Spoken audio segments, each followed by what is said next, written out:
Hey everyone, welcome back to the accountancy class. कैसे हैं आप सब लोग? आई होप आप सब बहुत बढ़िया होंगे। आज हम क्या करने वाले हैं, आज हम आपके अकाउंटेंसी के टर्म 1 के सिलेबस का लास्ट चैप्टर करने वाले हैं, that is accounting ratios.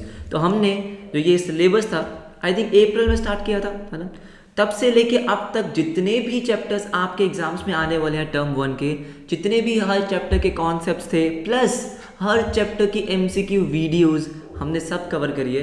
I am glad जो हम यहाँ तक पहुँच चुके हैं, राइट। आज हम करेंगे अपना last chapter start, that is accounting ratios. बहुत इंपॉर्टेंट चैप्टर है, आपकी जो थर्ड बुक है एनालिसिस ऑफ फाइनेंशियल स्टेटमेंट्स, आपके एग्जाम्स में टर्म 1 में वो 10 मार्क्स की आने वाली है। 10 मार्क्स की आपकी थर्ड बुक आने वाली है, जिसमें से जो सब्सटेंशियल पार्ट है, जो मेजर पार्ट होगा वो होगा आपका अकाउंटिंग रेशियोज का। तो आई गेस जो मुझे लगता है कम से कम आपके 6 नंबर के 6 मार्क्स का आपका अकाउंटिंग रेशियोज आने वाली है। सो उसी से आप समझ सकते हो कि ये कितना इंपॉर्टेंट चैप्टर है। But let me tell you, बहुत ही ईजी चैप्टर है। आई नो बहुत सारे स्टूडेंट्स को ये लगता है कि अकाउंटिंग रेशियोज एक बहुत मुश्किल चैप्टर है, बहुत बड़ा चैप्टर है। आई अग्री कि एक बहुत बड़ा चैप्टर है। क्यों? क्योंकि ऑलमोस्ट इसमें 15 अकाउंटिंग रेशियोज है जो हमें पढ़नी है। अगर आप अकाउंटिंग रेशियोज को याद करने की कोशिश करोगे, 15 रेशियोज के फॉर्मूलेस को अगर आप याद करोगे, फॉर्मूलेस के अंदर क्या क्या आएगा उनको याद करोगे, तो डेफिनेटली आपको मुश्किल होने वाली है। लेकिन हम क्या करने वाले हैं, हम एक एक फॉर्मूले को समझ के चलेंगे, याद करने की ज़रूरत ना पड़े ऐसी कोशिश करेंगे। देखो फॉर्मूलेस आपको याद होने चाहिए, लेकिन अगर आप समझ कर याद कर दोगे तो नहीं भूलोगे। सिर्फ याद करने की कोशिश करोगे तो आप याद बहुत टाइम तक नहीं रख पाओगे, ठीक है। आपको बहुत मजा आएगा, एक एक करके एक एक रेशियोज के जितने भी इंपॉर्टेंट पॉइंट्स हैं सब डिस्कस करके चलेंगे। So without wasting any time आज की क्लास शुरू करते हैं। ओके, सो सबसे पहले तो ये समझते हैं कि भाई रेशियो का मतलब क्या है, मीनिंग ऑफ रेशियो। नोट्स आपको पता ही है, जो नोट्स मैं यूज़ कर रहा हूँ आपको मैं कमेंट सेक्शन में इसका लिंक दे दूंगा, टेलीग्राम पे इसको शेयर भी कर दूंगा। ये नोट्स मैंने खुद बना रखे हैं सो दैट आपको बहुत ही ईजी लैंग्वेज में कॉन्सेप्ट समझ में आ जाए, ठीक है। नोट्स की टेंशन मत लो, नोट्स आपको मिल जाएंगे। अब नोट्स से थोड़ा बाद में पढ़ेंगे, पहले समझते हैं कि रेशियो का मतलब क्या होता है। देखो अगर मैं आपको एक सिंपल सी बात बोलूँ कि मान लो एक कंपनी है, क्या है, एक कंपनी CCW लिमिटेड, इसका इस साल का जो रेवेन्यू है, इस साल की जो सेल्स है वो है 50 करोड़। कितनी है? 50 करोड़। और मैं आपको बोलूं कि ज़रा बताओ मुझे कि ये कंपनी परफॉर्म कैसा कर रही है, तो क्या आप मुझे बता सकते हो? क्या आप इस कंपनी की परफॉर्मेंस को एनालाइज कर सकते हो सिर्फ और सिर्फ एक नंबर से? नहीं कर सकते। यस और नो? आपकी थर्ड बुक का नाम क्या है? Analysis of financial statements. क्या नाम है?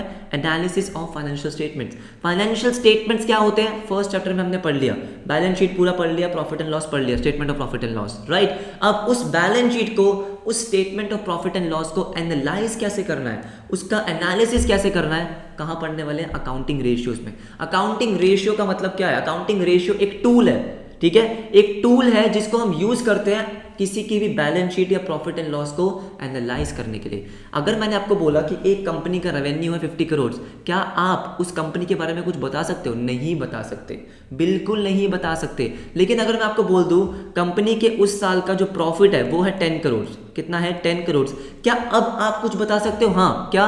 कि भाई कंपनी का जो प्रॉफिट है वो रेवेन्यू का 20% है, रेवेन्यू का 20% है। तो बेसिकली क्या हुआ, आपने जो 20% निकाला वो कैसे निकाला? आपने दो नंबर्स के बीच का रिलेशनशिप निकाला। क्या निकाला?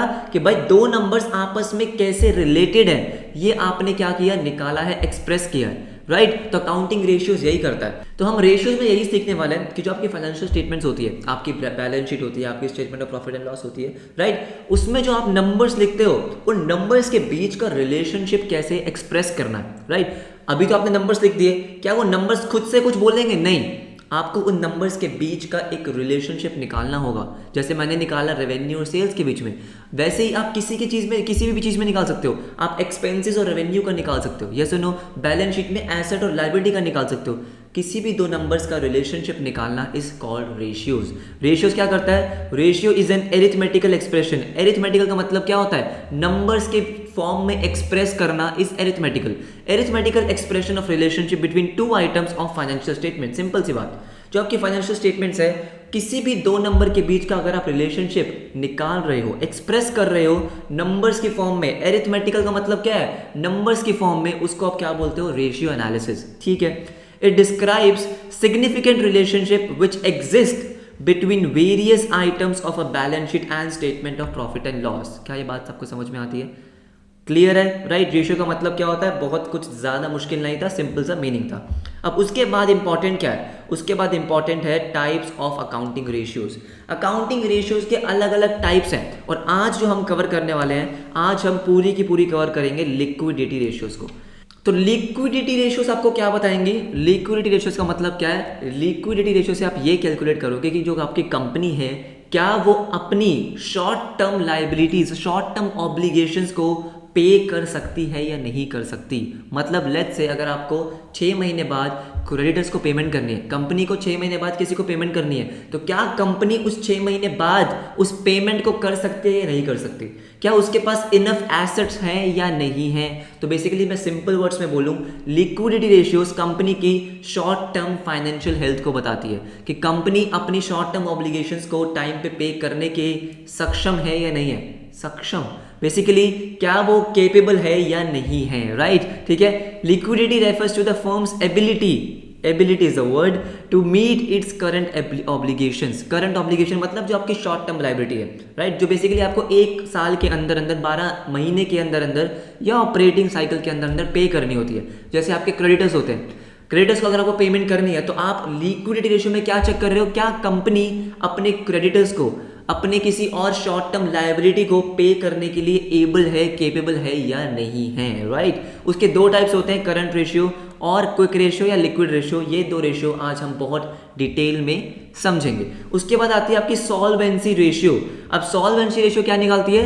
कंपनी की long term financial health. Long term financial health मतलब क्या कंपनी अपनी लॉन्ग टर्म ऑब्लिगेशंस को पे करने में केपेबल है या नहीं है। लॉन्ग टर्म मतलब कि मान लो अपने बैंक से 5 साल के लिए लोन लिया, डिबेंचर्स इशू करें, 5 साल बाद पेमेंट करनी है, 3 साल बाद पेमेंट करनी है, क्या कंपनी 3 साल बाद उनको ढंग से पेमेंट कर पाएगी, टाइम पे पेमेंट कर पाएगी या नहीं?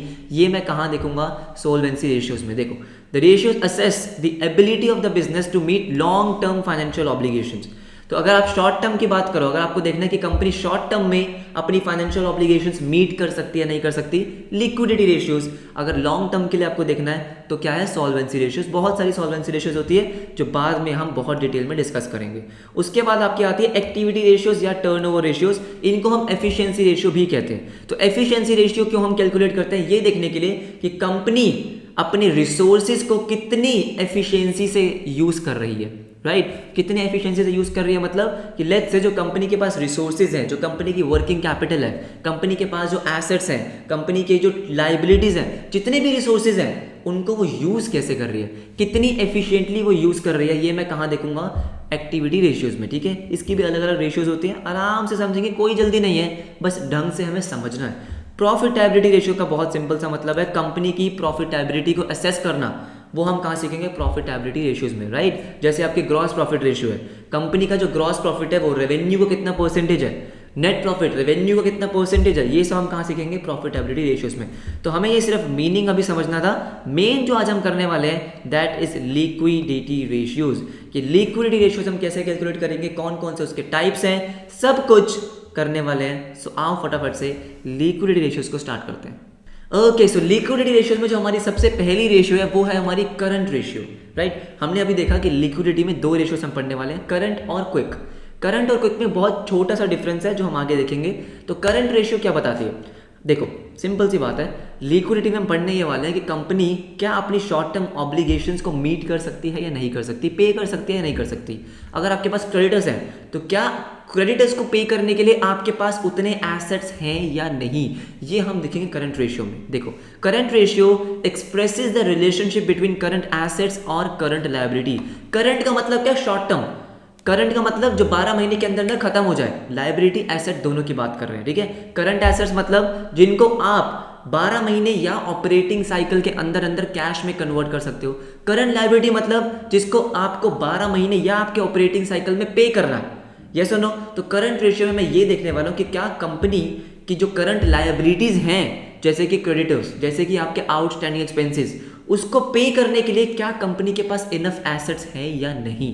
देखो फटाफट से, it measures the ability of the business to pay the current liabilities through its current assets.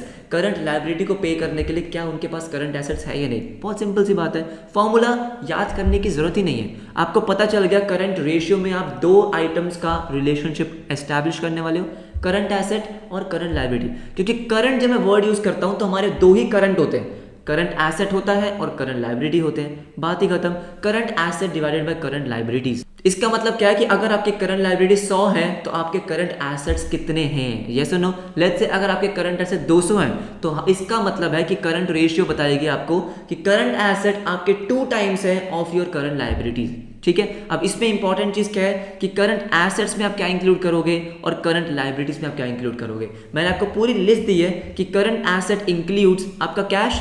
Current asset का मतलब मैं आपको बता चुका हूं, करंट एसेट का मतलब है जिसको आप विद इन 12 मंथ्स या फिर ऑपरेटिंग साइकिल के अंदर अंदर कैश में कन्वर्ट कर सकते हो। उसका जो बेनिफिट है वो आपको 12 महीने के अंदर अंदर मिल जाएगा, वो आपके क्या हो जाएंगे, करंट एसेट्स। कैश तो भाई सबसे बड़ा करंट एसेट है, कैश में ही है वो तो। उसके बाद आपका बैंक बैलेंस, ठीक है। उसके बाद आती है short term investment. Short term investment मतलब आपने कहीं इन्वेस्टमेंट कर रखी है जो आप 12 महीने के अंदर अंदर बेच दोगे, उसको कैश में कन्वर्ट कर दोगे। मार्केटेबल सिक्योरिटीज अगेन एक तरीके की आपकी इन्वेस्टमेंट्स ही होती है। मार्केटेबल सिक्योरिटी मतलब आपने कहीं इन्वेस्ट कर रखा है जो बहुत ही मार्केटेबल है, आप बेचना चाहो फटाफट से बेच सकते हो, वो आपकी मार्केटेबल सिक्योरिटीज है। इन्वेंट्रीज को मैंने बोल्ड में लिखा है, क्यों, क्योंकि उसमें एक ऐसा पॉइंट है जहां आप फंस सकते हो। इन्वेंट्रीज का मतलब आपका स्टॉक होता है, राइट। 12 महीने के अंदर आप बेच के कैश में कन्वर्ट कर लोगे। इंपॉर्टेंट बात क्या है, इन्वेंट्रीज में आप करंट रेशियो के लिए 2 आइटम्स को बाहर रखोगे। क्या है वो है आपके लूज टूल्स और stores and spares. Loose tools मतलब जो आपके वो छोटे छोटे टूल्स होते हैं, स्क्रू ड्राइवर्स वगैरह, राइट। तो बेसिकली हम उनको इन्वेंट्रीज में इंक्लूड जरूर करते हैं, जैसे हमने चैप्टर 1 में समझा था। लेकिन क्या आप उनको बेच के कैश में कन्वर्ट करोगे, नहीं, उनको अब हम कैश में बेच के कन्वर्ट नहीं करते। सिमिलरली स्टोर्स एंड स्पेयर जो आपके ल्यूब्रिकेंट्स वगैरह होते हैं, ये आपको याद रखना है कि आपके जो लूज टूल्स हैं और आपके जो स्टोर्स एंड स्पेयर्स हैं वो आप इन्वेंट्री में इंक्लूड करते हो। अगर आपको इंक्लूड करा हुआ दिया गया है उसको एक्सक्लूड करो, माइनस कर दो। करंट रेशियो के लिए आपको इन 2 चीज़ों को अपनी इन्वेंट्रीज में से माइनस करना है, इंपॉर्टेंट बात है, इसलिए बोर्ड में लिखा हुआ है। ट्रेड रिसीवेबल, डेटर्स और बिल रिसीवेबल, सिंपल सी बात है। शॉर्ट टर्म लोन, किसी को आपने लोन दे रखा है, किसी को पैसा दे रखा है आपने, जो आपको फटाफट से वापस मिल जाएगा, 12 महीने के अंदर आपको वापस मिल जाएगा। उसके बाद आपके होते हैं अदर करंट एसेट्स, आपके प्रीपेड एक्सपेंसेस हो गए, accrued interest receivable, advance tax और ये बाकी के अदर करंट एसेट्स। अब मैं आपको एक चीज बता दूं, अकाउंटिंग रेशियोज को अगर आपको बहुत अच्छे से समझना है और बहुत इजीली समझना है ना, उसके लिए इंपॉर्टेंट है आपका चैप्टर 1 का आना। फाइनेंशियल स्टेटमेंट्स का आपका आना बहुत ज़रूरी है। आपको ये पता होना चाहिए कौन सी हेडिंग के अंदर क्या क्या आता है। अगर आपको यही नहीं पता कि करंट एसेट के अंदर क्या क्या चीज़ें आती है तो दोस्तों आपको दिक्कत होगी। इसलिए मैं आपको एक एडवाइस दे रहा हूँ, अगर आपने फर्स्ट चैप्टर अभी तक नहीं किया, मैंने पूरा एक्सप्लेन कर रखा है A to Z, एक भी चीज़ नहीं छोड़ी है मैंने उसमें, राइट। आप वो जाके आराम से देख सकते हो, मैंने उसके MCQs भी कराए हैं, कॉन्सेप्चुअल वीडियोस आपको वहाँ पे मिल जाएगी, कर रखा है, बहुत बढ़िया। रेशियोज आपको बहुत आसान लगेगा। तो ये हो गया हमारे करंट एसेट्स। उसके बाद आते हैं हम करंट लाइबिलिटीज पे, कि हम करंट लाइबिलिटी में क्या क्या इंक्लूड करते हैं। कुछ ही एग्जाम्पल्स है, जैसे कि आपके शॉर्ट टर्म बोरिंग्स। अगर आपने किसी से पैसा उधार पे लिया हुआ है लेकिन शॉर्ट टर्म के लिए 12 महीने के अंदर वापस करना है, ऑपरेटिंग साइकिल के अंदर अंदर वापस करना है, क्या है आपका short term borrowings. Trade payables, आपके बिल्स पेबल और आपके क्रेडिटर्स। उसके बाद शॉर्ट टर्म प्रोविजन, जैसे कि आपका provision for tax, provision for tax क्या है आपका, ये आपकी क्या है, करंट लायबिलिटी, ठीक है। प्रोविजन फॉर टैक्स का मतलब क्या, जो टैक्स आपको आपके 12 महीने के अंदर अंदर या ऑपरेटिंग साइकिल के अंदर अंदर टैक्स पे करना होता है, इसलिए वो आपका क्या होता है, शॉर्ट टर्म प्रोविजन। और बाकी अदर करंट लायबिलिटी जैसे कि इंटरेस्ट एक्रूड ऑन बोरिंग्स, आपने कुछ लोन ले रखा है, राइट, उस पर इंटरेस्ट एक्रू हो रहा है, ड्यू हो रहा है, आपने अभी तक पे नहीं किया, आपकी लायबिलिटी है। आउटस्टैंडिंग एक्सपेंसेस, जैसे आपने रेंट ड्यू हो चुका है, पे नहीं किया, क्या है आपकी आउटस्टैंडिंग एक्सपेंसेस। तो ये बहुत ही कॉमन से एग्जांपल्स हैं जो आपने चैप्टर 1 में भी पढ़े थे।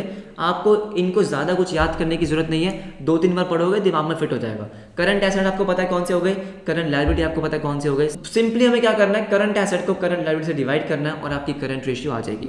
आइडियल रेशियो का मतलब क्या है कि जनरली, ठीक है, कि कंपनी में कितनी ये करंट रेशियो होनी चाहिए, मतलब आपके कितने करंट एसेट्स होने चाहिए in comparison to your current liabilities, ठीक है। ऐसा नहीं है कि इतनी ही होनी चाहिए, ऊपर नीचे हो सकती है, लेकिन एक जनरली एक्सेप्टेड रेशियो निकाल रखे कि इतनी तो होनी चाहिए, और वो है 2:1।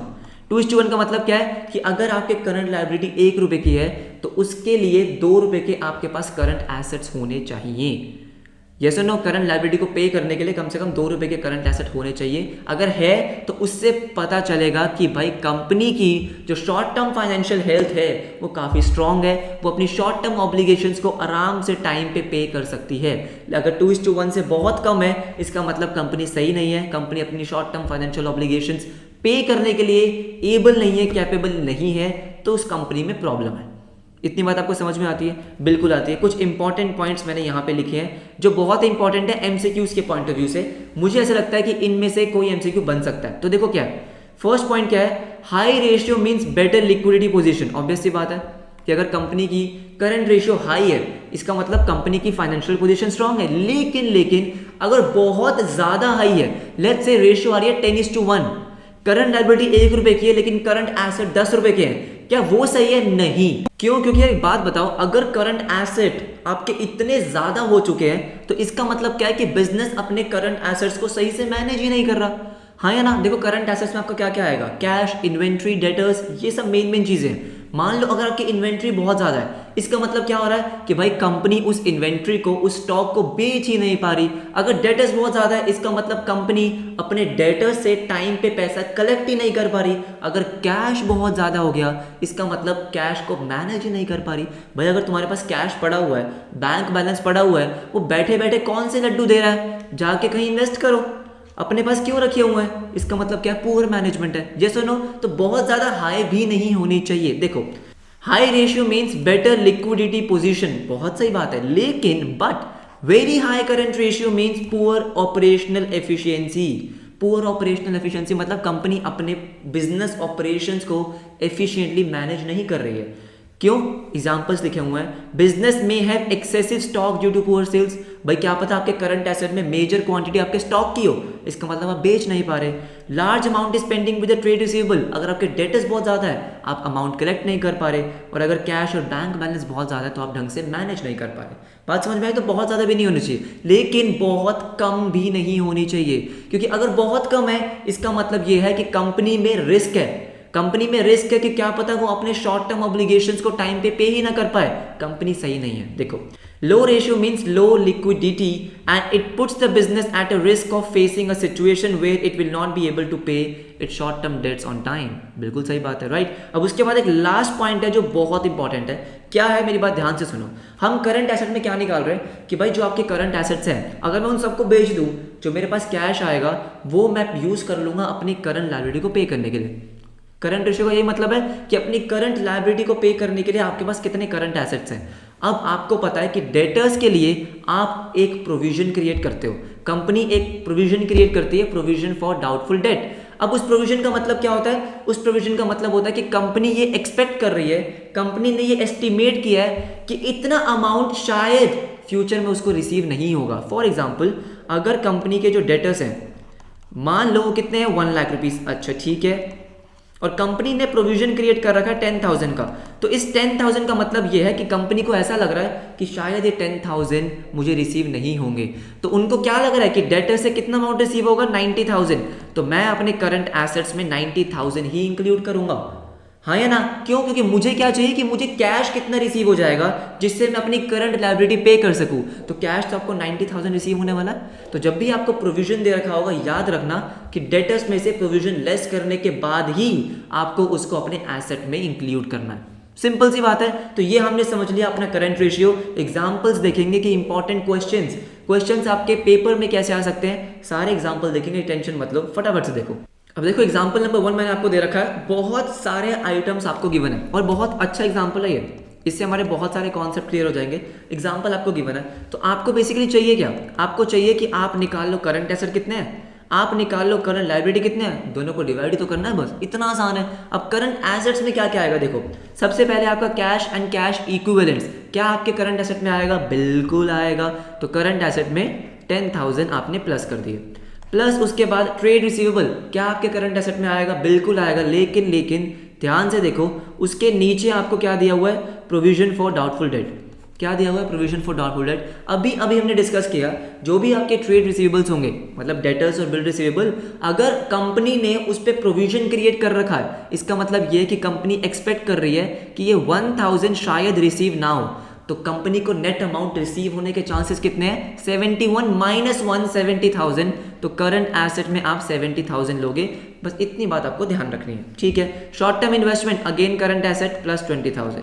उसके बाद आपको एक इन्वेंट्री की लिस्ट दे रखी है कि रॉ मटेरियल्स इतने हैं, फिनिश गुड्स इतने हैं, loose tools, stores and spare. अभी अभी हमने पढ़ा, बोल्ड लेटर्स में मैंने आपको मेंशन कर रखा है कि जो आपके ये लूज टूल्स और स्टोर्स एंड स्पेयर्स होते हैं, इनको आपको अपनी इन्वेंट्री में इंक्लूड नहीं करना।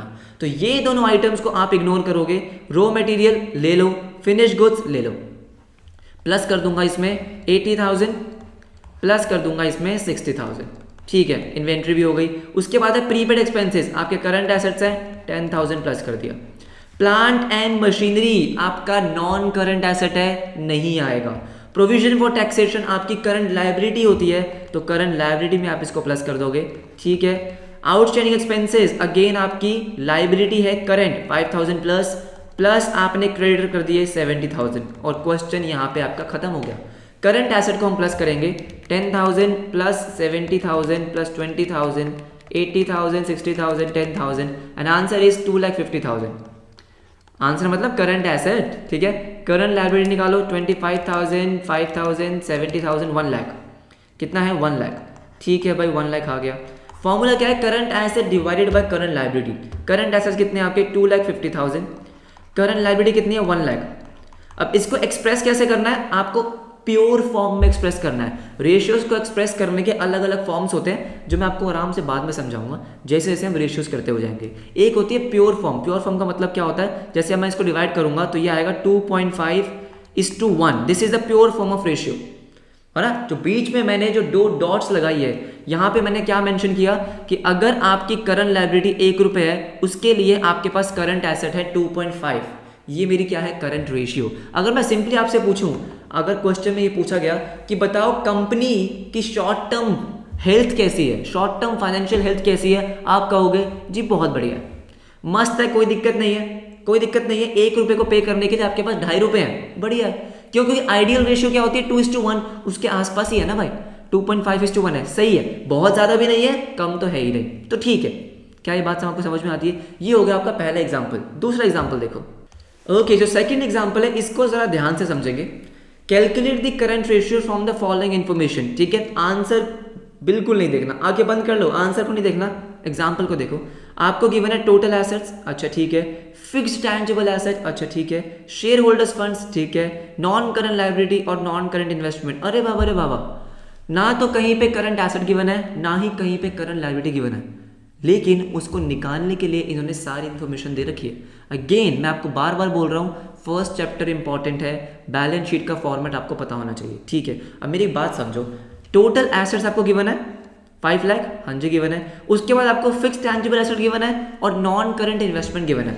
क्या आपको पता है टोटल एसेट्स में क्या क्या आता है? आपके करंट एसेट प्लस आपके नॉन करंट एसेट। क्या मैं सही बोल रहा हूँ? आपके टोटल एसेट्स में क्या क्या आता है? आपके करंट एसेट और आपके नॉन करंट एसेट।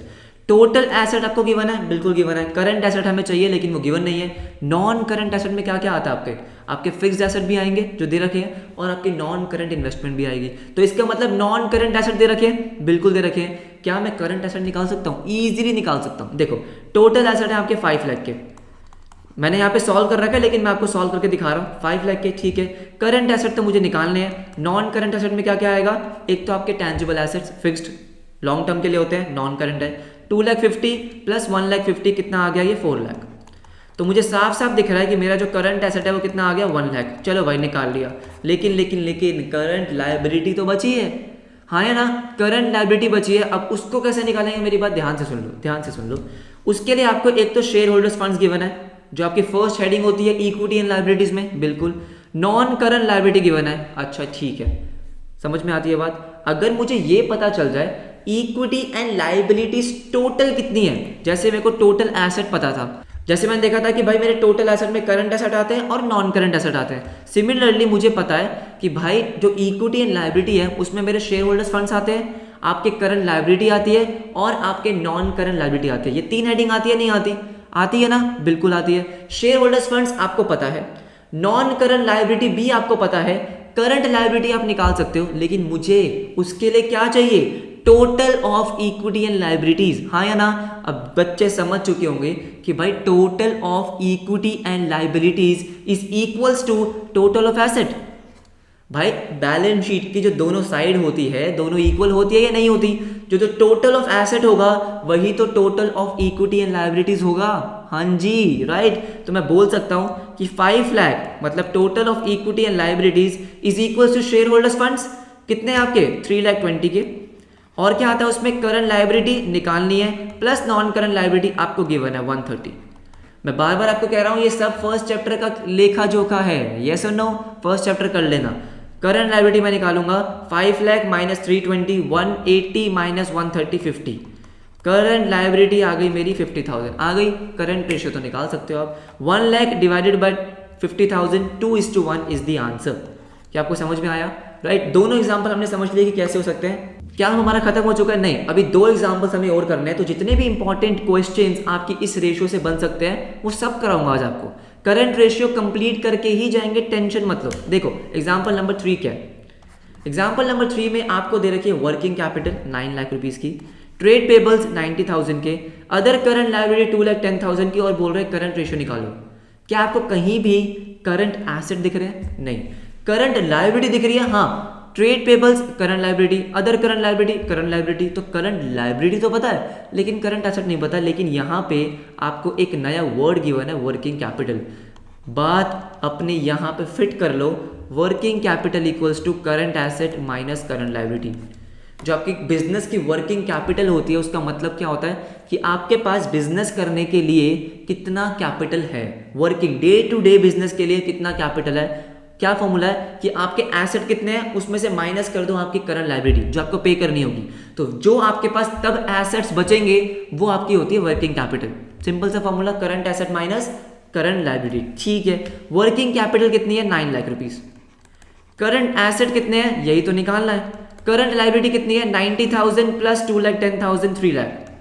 तो इसका मतलब आपके करंट एसेट कितने आ गए? ये आ गए आपके 12 lakh rupees. 9 lakh plus 3 lakh 12 lakh rupees, बस हो गया। करंट लायबिलिटी कितनी है? 3 लाख रुपीज। 12 लाख और 3 लाख, आंसर इज 4:1। मैंने यहाँ गलती से 3 लिखा हुआ है, इसको क्या कर लो 4:1। ठीक है, आंसर क्या है आपका? 4:1। तो क्या आपको ये समझ में आ गया कि करंट रेशियो आपने कैसे कैलकुलेट करी? राइट। तो मैंने यहाँ पे 3 अलग अलग टाइप के क्वेश्चंस आपको कराए। पहला बहुत इजी क्वेश्चन था लेकिन वहां पे आपके इन्वेंट्रीज में आपको क्या एक्सक्लूड करना है, डेटर्स में प्रोविजन को लेस करना है, वो पॉइंट मैंने वहां कवर किया। सेकंड में मैंने कवर किया कि अगर आपको करंट एसेट और करंट लायबिलिटी नहीं दे रखी तो कैसे निकालेंगे, वो देख लिया। थर्ड में दे रखा है कि वर्किंग कैपिटल दे रखा होगा तो कैसे निकालेंगे। Fourth question again one of the most important question जो एग्जाम में आने के चांसेस हैं। क्या है वह क्वेश्चन? देखो, state giving reasons whether the current ratio will improve, decline और will have no effect in each of the following transaction. ऐसे क्वेश्चंस के आने के चांसेस ज्यादा हैं। ठीक है, आ सकते हैं। अब इस क्वेश्चन में आपसे पूछा क्या गया है, आपको बता दिया कि करंट रेशियो 2:1 है। उसके बाद आपको कुछ ट्रांजैक्शंस देंगे, पूछेंगे कि इस ट्रांजैक्शन की वजह से आपकी करंट रेशियो पे क्या इफेक्ट आएगा। क्या आपकी करंट रेशियो इंप्रूव होगी, मतलब इससे ऊपर जाएगी, या डिक्लाइन होगी, नीचे आएगी, या कोई इफेक्ट आपकी करंट रेशियो पे नहीं आएगा। कैसे करेंगे? बहुत ही सिंपल तरीका है, फटाफट से देखो। अब जैसे आपको फर्स्ट दे रखा है cash paid to trade payables, आपको ये ट्रांजैक्शन दे रखी है, आपसे पूछा क्या गया है ये बता दो कि भाई इस ट्रांजैक्शन की वजह से आपके करंट रेशियो पे क्या इंपैक्ट आएगा। राइट, आपको करना क्या है? सबसे पहले जो आपको रेशियो गिवन है ना, इसको आप क्या करो, नंबर्स में कन्वर्ट कर लो। नंबर्स में मतलब 2:1 है। आप मान लो कि भाई करंट एसेट लेट्स से कितने के हैं? 2 लाख के। कितने के हैं? 2 लाख के। और करंट लायबिलिटी कितने के? 1 लाख के।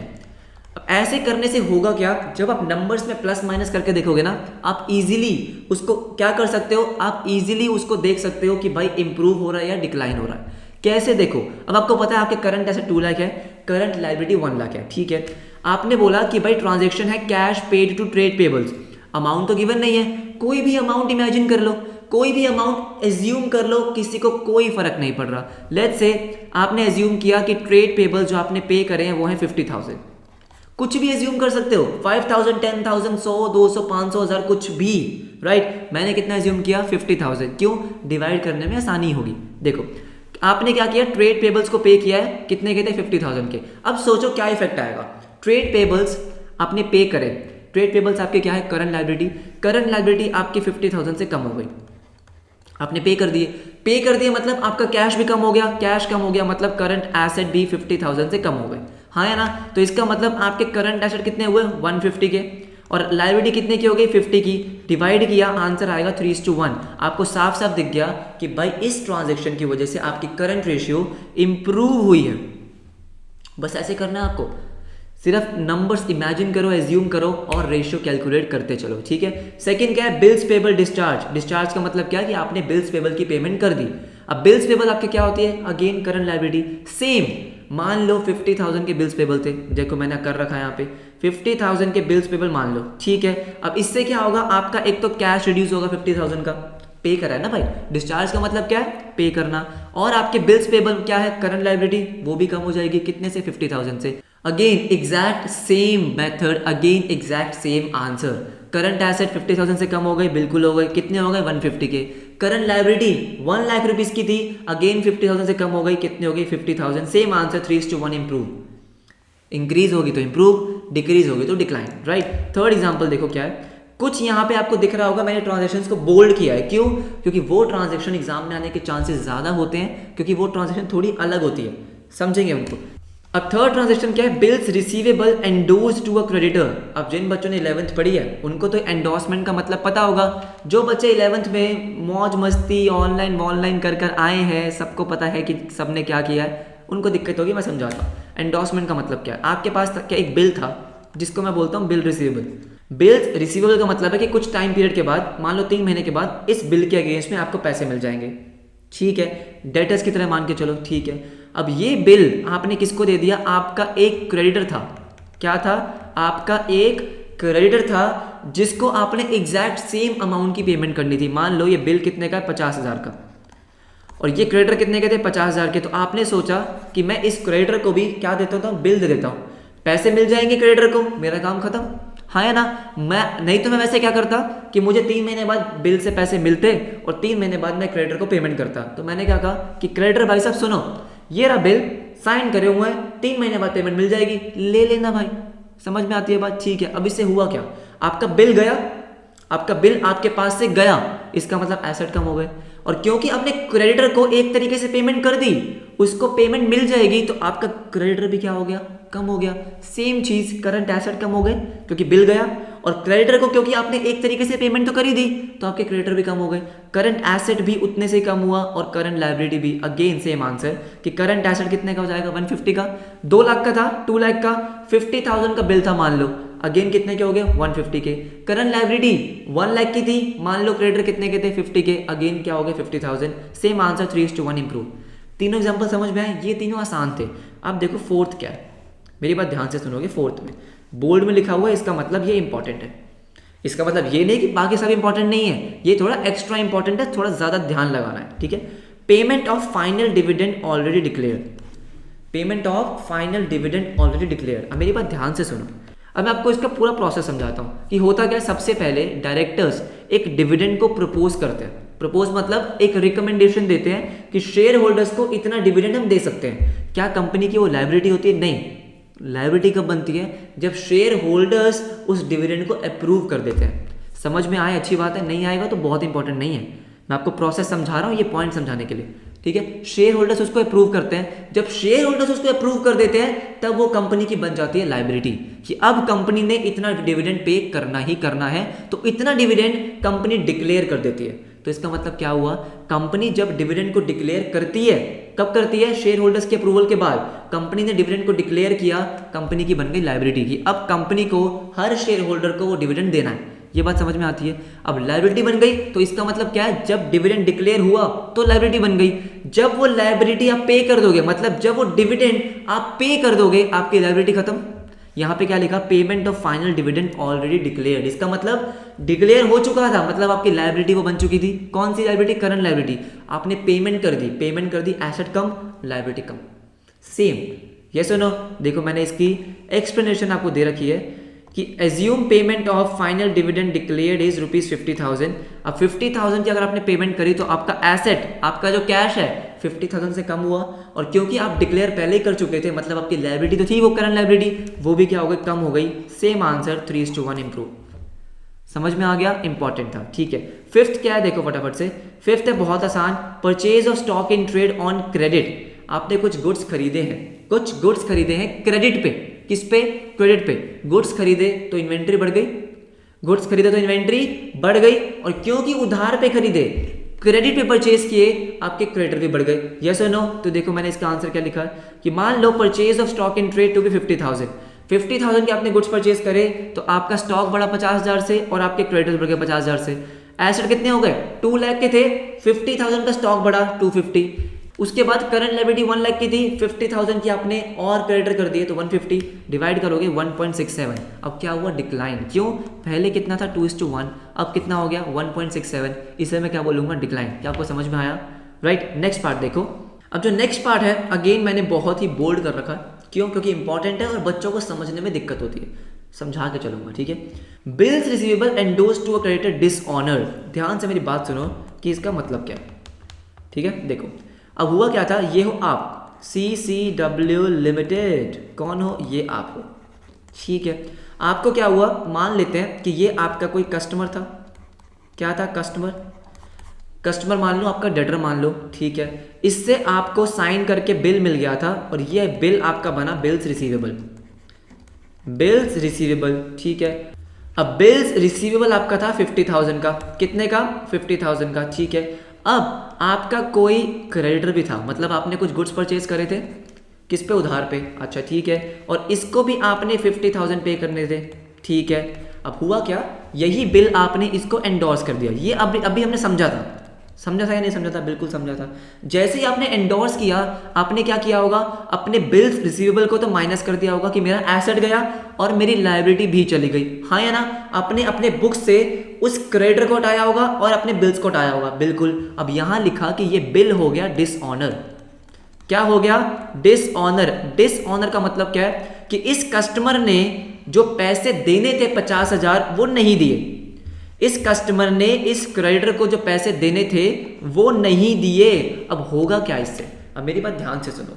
इससे दो चीजें होंगी। एक तो कि CCW लिमिटेड इस कस्टमर को पकड़ेगी और कहेगी कि मेरे 50,000 रुपए दे। हाँ या ना? इस कस्टमर को पकड़ के बोलेगी कि भाई मेरे 50,000 रुपए दे, उस बिल के अगेंस्ट में मुझे पैसे नहीं मिले। ये बात ठीक है। और ये क्रेडिटर अब इसको पकड़ेगा, आपकी कंपनी को, कि भाई मेरे 50,000 रुपए दे। क्यों? क्योंकि मुझे तो उस बिल के अगेंस्ट पैसे मिले ही नहीं। तो क्या मैं सिंपल वर्ड्स में ये बोल सकता हूं कि अगर आपका बिल रिसीवेबल डिसऑनर हो गया, इसका मतलब ये है कि दोबारा से आपका जो डेटर है, जो आपका कस्टमर था, वो इंक्रीज हो गए। क्यों? क्योंकि अब दोबारा से आपने इस कस्टमर से 50,000 रुपए लेने हैं। पैसे तो मिले ही नहीं ना, क्योंकि पैसे मिले ही नहीं, 50,000 रुपए लेने हैं, एसेट इंक्रीज हो गया।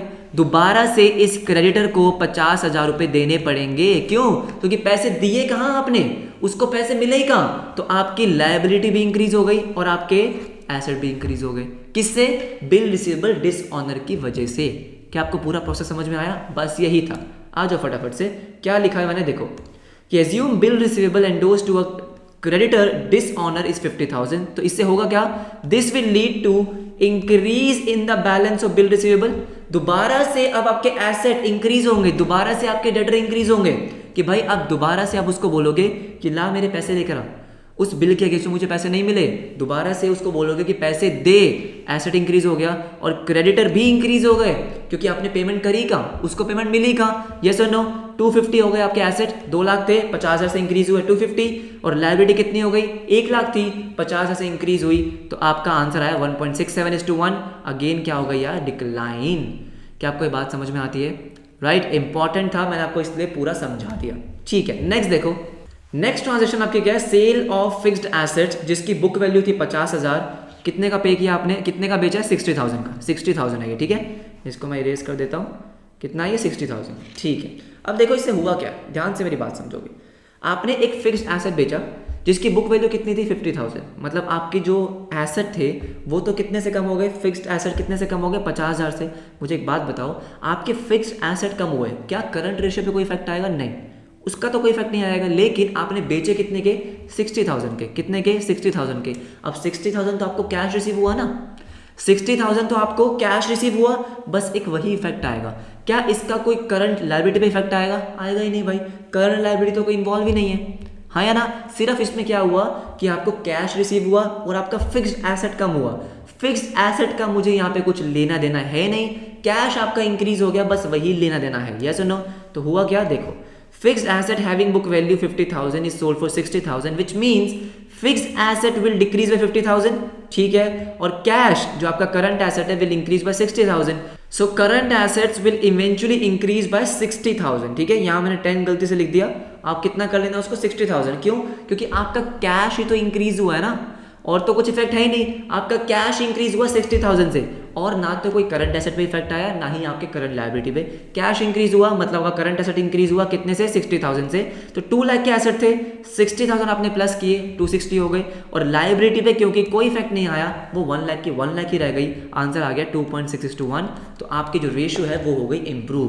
क्या आपको बात समझ में आई? राइट। अब जो हम नेक्स्ट डिस्कस करने वाले हैं ना, वो बहुत ही ज़्यादा इंपॉर्टेंट है, इसको समझना बहुत ज़रूरी है, और ये मैंने चैप्टर 1 में भी आपको एक्सप्लेन कर रखा है। रिडम्पशन ऑफ डिबेंचर्स, क्या है डिबेंचर्स, समझाता हूँ। देखो कि रिडम्पशन ऑफ डिबेंचर्स का मतलब क्या है। देखो, डिबेंचर्स का आपको मतलब मैंने समझाया था एक तरीके से, मान लो कि ये आपके क्या है, ये आपके है लॉन्ग टर्म लोन, एक तरीके से, और कुछ नहीं है, ये आपके लॉन्ग टर्म बोरोइंग्स है। आपने कहीं से पैसा लिया है, जैसे आप जब शेयर्स इशू करते हो तो शेयर होल्डर आपको पैसा देते हैं। सिमिलरली जब आप डिबेंचर्स इशू करते हो, जो डिबेंचर होल्डर होते हैं वो आपको पैसा देते हैं। अब वो होता है लोन, ठीक है। लोन का मतलब क्या है कि कुछ स्पेसिफाइड टाइम पीरियड के लिए ही आपको पैसा मिलेगा। मान लेते हैं ये आपको मिला 5 ईयर्स के लिए। 5 ईयर्स का मतलब ये है कि 5 ईयर्स के बाद आपको पेमेंट करनी है, ठीक है। अब हुआ ये है कि मान लो 4 साल तो बीत गए, आपके 4 साल तो निकल गए, बिल्कुल निकल गए। अब जैसे ही 4 साल एंड हुए, आपके 4th ईयर का जो एंड होगा, मान लेते हैं ये है 31 मार्च 2020, 4th ईयर आपका एंड हुआ। अब ये आपके जो डिबेंचर्स थे, कितने के डिबेंचर्स थे, लेट्स से 5 लाख रुपीस के, कितने के, 5 लाख के। अब मुझे एक बात बताओ, जब आप 31 मार्च 2020 को अपनी बैलेंस शीट बना रहे होगे, क्या बना रहे होगे, बैलेंस शीट। बैलेंस शीट में जैसे ही आप अपने करंट लायबिलिटी को रिकॉर्ड करोगे, करंट लायबिलिटी का मतलब होता है वो लायबिलिटी जो विद इन नेक्स्ट 12 मंथ्स आपको पे करनी है। क्या होता है, नेक्स्ट 12 मंथ्स में आपको पे करनी है। मुझे एक बात बताओ, ये नेक्स्ट 12 मंथ्स में क्या आपको अपने डिबेंचर्स की पेमेंट करनी है, नहीं करनी? बिल्कुल करनी है। क्यों? क्योंकि भाई 5 साल में पेमेंट करनी थी, और अगले 12 महीने में वो 5 साल खत्म होने वाले हैं। दोबारा रिपीट करूंगा, ध्यान से सुन लो। मैंने क्या बोला, डिबेंचर्स कितने के थे, 5 साल के, ठीक है। तो पहले 4 साल के लिए तो कुछ नहीं होने वाला, कुछ नहीं होगा।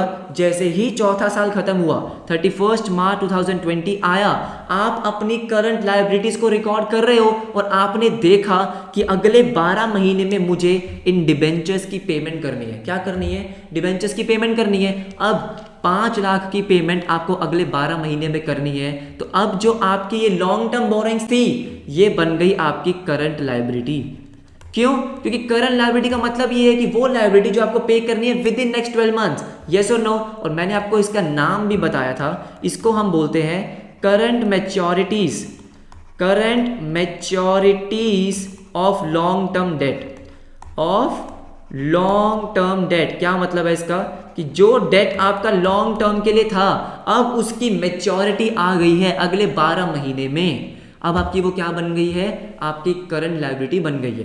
तो 31 मार्च 2020 को आपने करंट लायबिलिटी में 5 लाख रुपीस इंक्लूड कर दिए होंगे इस डिबेंचर्स को। क्या मेरी बात से सहमत हो, एग्री करते हो कि हाँ ये बात बिल्कुल सही है? ठीक है। अब हुआ ये है क्वेश्चन में कि आपको मेंशन किया गया रिडम्पशन ऑफ डिबेंचर्स। अब बहुत सारे बच्चे रिडम्पशन ऑफ डिबेंचर्स देखते ही ये मान क्या लेते हैं कि भाई डिबेंचर्स मतलब non current liability, long term borrowings, उसको पेमेंट करिए, तो मेरा कैश तो कम हुआ लेकिन मेरी करंट लायबिलिटी में कोई इफेक्ट नहीं आया। ये गलत है। जब आप उसको रिडीम कर रहे हो, इसका मतलब ये है कि आप उसको पहले ही करंट लायबिलिटी में बुक कर चुके हो, जैसे कि मैंने आपको यहाँ पे समझाया। आपने 31 मार्च को उसको करंट लायबिलिटी में बुक कर लिया होगा। अब जब आप उसको पेमेंट करोगे जब आप उसकी पेमेंट करोगे तो आपकी करंट लायबिलिटी कम होगी। बात समझ में आई? क्या होगी? करंट लायबिलिटी कम होगी, और क्योंकि पेमेंट कर रहे हो तो करंट एसेट भी कम होंगे। ये समझाना था मुझे। आई होप आपको समझ में आया होगा। देखो मैंने क्या लिखा कि लेट्स अंडरस्टैंड दिस। मैंने आपको पूरा एक्सप्लेन किया कि debentures are classified as long term borrowings but when they are due for payment within 12 months from the balance sheet, जब उनकी पेमेंट की बारी आ जाती है 12 महीने के अंदर, they are shown in the current liability as current maturities of long term debt. Clearly explain किया गया है. So if debentures are redeemed then that would have been classified as current liability and now after redemption के बाद मतलब payment के बाद हुआ क्या कि करंट लायबिलिटी और करंट एसेट दोनों के दोनों डिक्रीज होंगे। अगर 50,000 के थे सो 2 लाख माइनस 50,000 आपका हो गया 1,50,000 और डिवाइडेड बाय 1 लाख माइनस 50 मतलब 50,000। 150 को 50 से डिवाइड करो, आंसर आएगा 3:1। रेशियो हो गई आपकी इम्प्रूव। समझ में आ गया? इंपॉर्टेंट था इसीलिए बहुत डिटेल में समझाया है। आई होप आपको समझ में आ गया होगा। उसके बाद करेंगे लास्ट। ये भी मैंने क्या कर रखा है? बोल्ड कर रखा है। इसका मतलब इंपॉर्टेंट है। क्या है हमारा last? Purchase of loose tools against cash. अब क्यों है इंपॉर्टेंट? मुश्किल नहीं है लेकिन थोड़ा सा कंफ्यूजन क्रिएट करने वाला होता है। देखो लूज टूल्स आपको पता है कि आपकी इन्वेंट्री होती है, लेकिन हमने अभी अभी पढ़ा कि इसको अपनी इन्वेंट्री में इंक्लूड नहीं करना। लूज टूल्स हो, स्टोर्स एंड स्पेयर्स हो, इसको अपनी इन्वेंट्री में इंक्लूड नहीं करना फॉर कैलकुलेटिंग करंट रेशियो। ये बात समझ में आती है? ठीक है, तो इसका मतलब आपने लूज टूल्स को परचेज किया, क्या वो करंट एसेट में कहीं भी आने वाले? नहीं। लूज टूल्स को क्योंकि आप इन्वेंट्री में इंक्लूड ही नहीं कर रहे, करंट एसेट में कहीं भी इंक्लूड नहीं करोगे। आपने कैश की पेमेंट करी है, इससे आपका करंट एसेट जरूर कम होगा। कैश की पेमेंट करी है तो इस पूरी ट्रांजेक्शन का इफेक्ट क्या है कि भाई लूज टूल्स का तो कुछ नहीं करोगे आप, करंट एसेट में कोई इफेक्ट नहीं लोगे। कैश की पेमेंट कर दी इसलिए आपके करंट एसेट कम हो गए, बस वही एक इफेक्ट है। इतना आपको ध्यान रखना है कि लूज टूल्स को इन्वेंट्री में इंक्लूड नहीं करना है। ठीक है, आओ फटाफट से खत्म करते हैं इसको कि एज्यूम लूज टूल्स आपने 50,000 के परचेज करे हैं। As discussed before, loose tools will not be included in the inventory while calculating the current ratio, so only cash will decrease by 50,000. आपके करंट एसेट 2 लाख के थे, 50,000 से कम हो जाएंगे 1,50,000। करंट लायबिलिटी पे कोई इफेक्ट नहीं आया तो 150 डिवाइडेड बाय 1 लाख 1.5:1 और रेशियो डिक्लाइन हो गए। आई होप आपको ये सारे के सारे पॉइंट समझ में आए होंगे।